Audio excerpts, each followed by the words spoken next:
আসসালামু আলাইকুম রহমতুল্লাহি ওয়াবারাকাতুহু। প্রিয় দিনী ভাইরা, আমরা এই ভিডিওর মাধ্যমে জেনে নেই শাওয়াল মাসের মধ্যে ৬টি রোজা রাখলে কি ফজিলত। রসুল পাক সাল্লাল্লাহু আলাইহি সাল্লাম হাদিসে মুবারাকের মধ্যে ইরশাদ করেছেন, যে ব্যক্তি রমজানের রোজা রাখলো অতঃপর শাওয়াল মাসে ৬টি রোজা রাখলো, সে গুনাহ থেকে এমনভাবে বের হয়ে আসলো যেভাবে মায়ের গর্ভ থেকে এসেছে। সুবহানাল্লাহ।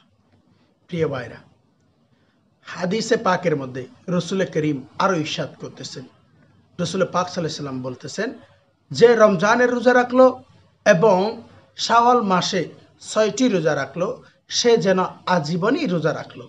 শুধু তাই নয়, রসুল পাক আরো ইরশাদ করতেছেন, যে ব্যক্তি ঈদ উল ফিতরের পর, ঈদের দিন নয়, ঈদের দিন রোজা রাখা হারাম, কিন্তু রসুল পাক সাল্লাল্লাহু আলাইহি সাল্লাম বলতেছে ঈদ উল ফিতরের দিনের পর যে ব্যক্তি শাওয়ালের ৬টি রোজা রাখলো, সে যেন সারা বছরই রোজা রাখলো। সুবহানাল্লাহ।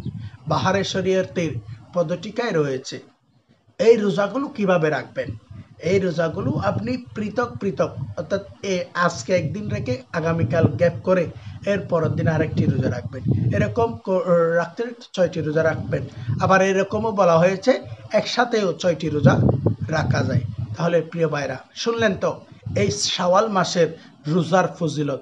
ইনশাল্লাহ আসুন আমরা এটা আমল করে আমাদের জিন্দেগিকে পরিবর্তন করে নিই। আসসালামু আলাইকুম ওয়া রাহমাতুল্লাহি ওয়া বারাকাতুহু।